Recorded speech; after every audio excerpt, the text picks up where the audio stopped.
The Los Angeles Lakers have been swept by the Denver Nuggets, and the Nuggets are moving on to the NBA Finals for the first time in franchise history. We want to talk to our guy, Brian Fonseca. Brian, how you doing, man? Doing better than LeBron James, unfortunately. Did not get blocked at the rim multiple times tonight. Yeah, let's talk about it, Brian, because Lakers Nation is going to be hurting after this one, getting swept Yeah. by the Denver Nuggets. Jokic was a man possessed, obviously. He was the best player in the NBA this year, and he proved it even more in the playoffs. And he hit some ridiculous shots, including that what turned out to be a three-pointer towards the end of the game. That shot was insane. But let's talk about your initial reaction to the Lakers getting swept in this Western Conference Finals. What'd you think of this series? It's just always weird. And this is something as we get older as guys and, ladies and gentlemen who were, growing up sports fans and now covering sports or whatever the case may be and watching these athletes become mortal that you grew up with, right?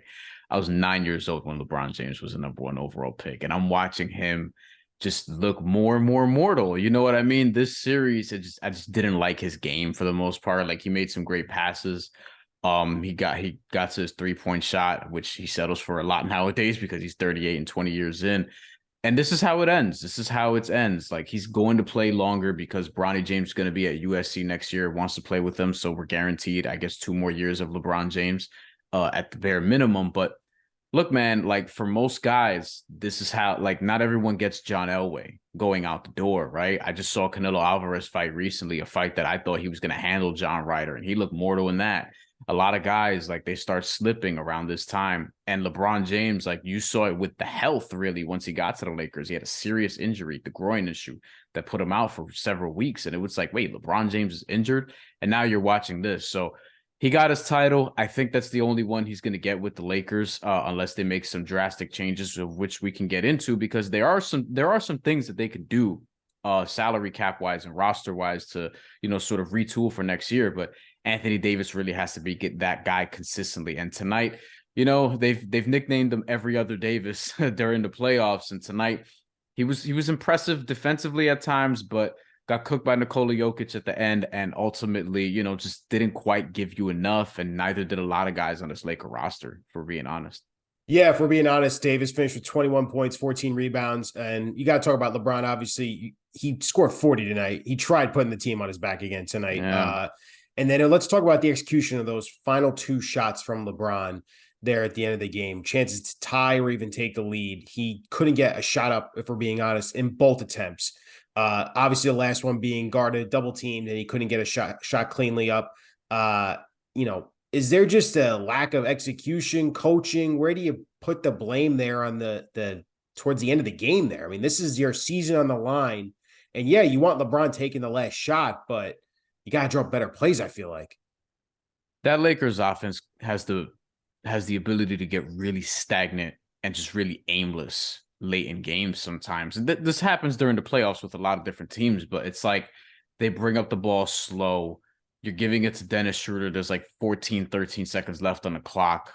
And then it's like nobody's really doing anything. Everybody's just kind of staring at each other, waiting. And then it's like, okay, so somebody's just going to kick out and they're going to just put up a contested 3-point shot, because they're probably not going to get an open one because nobody's moving. Right. And it's like LeBron James is somebody who will take a 3-point shot in that situation. He had it going tonight, really in the first half, he had it going tonight. And then he didn't get the requisite help in the second half, as we already alluded to. And it's like too many times you're looking at possession and it's like, you're 10 seconds left. Why isn't there any movement? Why isn't anybody cutting? Why aren't we seeing screens set off ball to get your shooters open? Get Austin Reeves in an action. Get LeBron James, get the ball in his hands and have him in attack mode. Anthony Davis, screen and roll, do something, right? And there are too many times where it just gets stagnant. And then, credit to Denver's defense, which I had questions about going into the playoffs. Are they going to be able to stop teams? And not necessarily with Minnesota. I didn't think that was going to be an issue in the first round. But, going on in this playoff run that they've had and being able to take it to the Lakers, I thought this series was going to be – I actually thought both these series would probably be like 6-7 games each. Yeah. And it's looking like we may get 8 days off between the end of the conference finals and the beginning of the NBA finals if the Miami Heat are able to handle business on their home floor in Game 4 against the Boston Celtics. But I think ultimately, like, Denver's defense, when it mattered, really impressed me. And Aaron Gordon, who, did not have a great game Yep. 3, really rebounded in game 4. And role players, I will say it all the time, role players win you championships. Role players who come through in big spots, they win you big games in the playoffs. We're seeing it with the Heat in the East, and we're seeing it with the Nuggets in the West. Yeah, I mean, credits due to obviously the Nuggets. They handle their business. Like you said, the role players were huge for them. And like we said, Jokic was the best player on the court, even though LeBron tried his best to will the Lakers into even just a win. It just seemed like it wasn't going to matter. The Nuggets were just going to be able to withstand all of that, and they still were able to get the win and sweep them. Let's finish up with Lakers. Where do they go here heading into the offseason? It's going to be a busy one. We feel like there's a lot of question marks on this roster. How do you see this playing out with the Los Angeles Lakers heading into this offseason?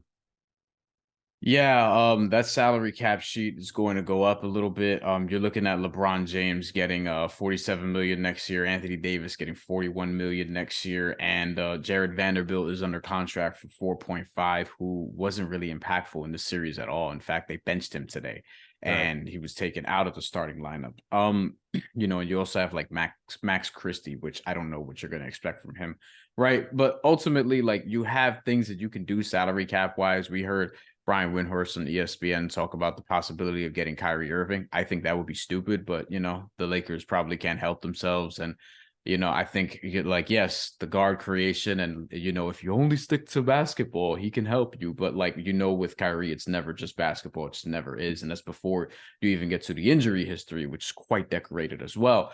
But there are some things that they could do. First and foremost, figure out what you're going to do with keeping Austin Reeves. Are you able to also keep Rui Hachimura, who I thought gave you some good things down the stretch during this playoff run? Really the only guy that was traded for like a lot of second-round picks that actually worked out. Josh Richardson did not. Jay Crowder emphatically did not. He's one of the only guys that really panned out that was acquired at the trade deadline. And I think he's somebody that could be potentially worth keeping. But that's already a lot of money tied up into your guys. And then from there, it's like, how are you going to be able to build out the rest of the roster, because you need guys that are going to help you on a night-to-night basis. LeBron James is just not going to be that guy on a night-to-night basis. It's fine. He's still going to get you the big numbers when he's out there. He can still get you 24, 7, and 7, but at the same time, like, he's going to do less on defense. He's going to settle more for three-point shots. He's not going to get to the free throw line as much. You need guys who can be 82 game players and to get you to the finish line and a better playoff spot. Well, we saw it obviously come to an end before the finals here for LeBron again this season. We don't know how much left he's got left in the tank, but Brian, appreciate you as always, man. Absolutely. Anytime.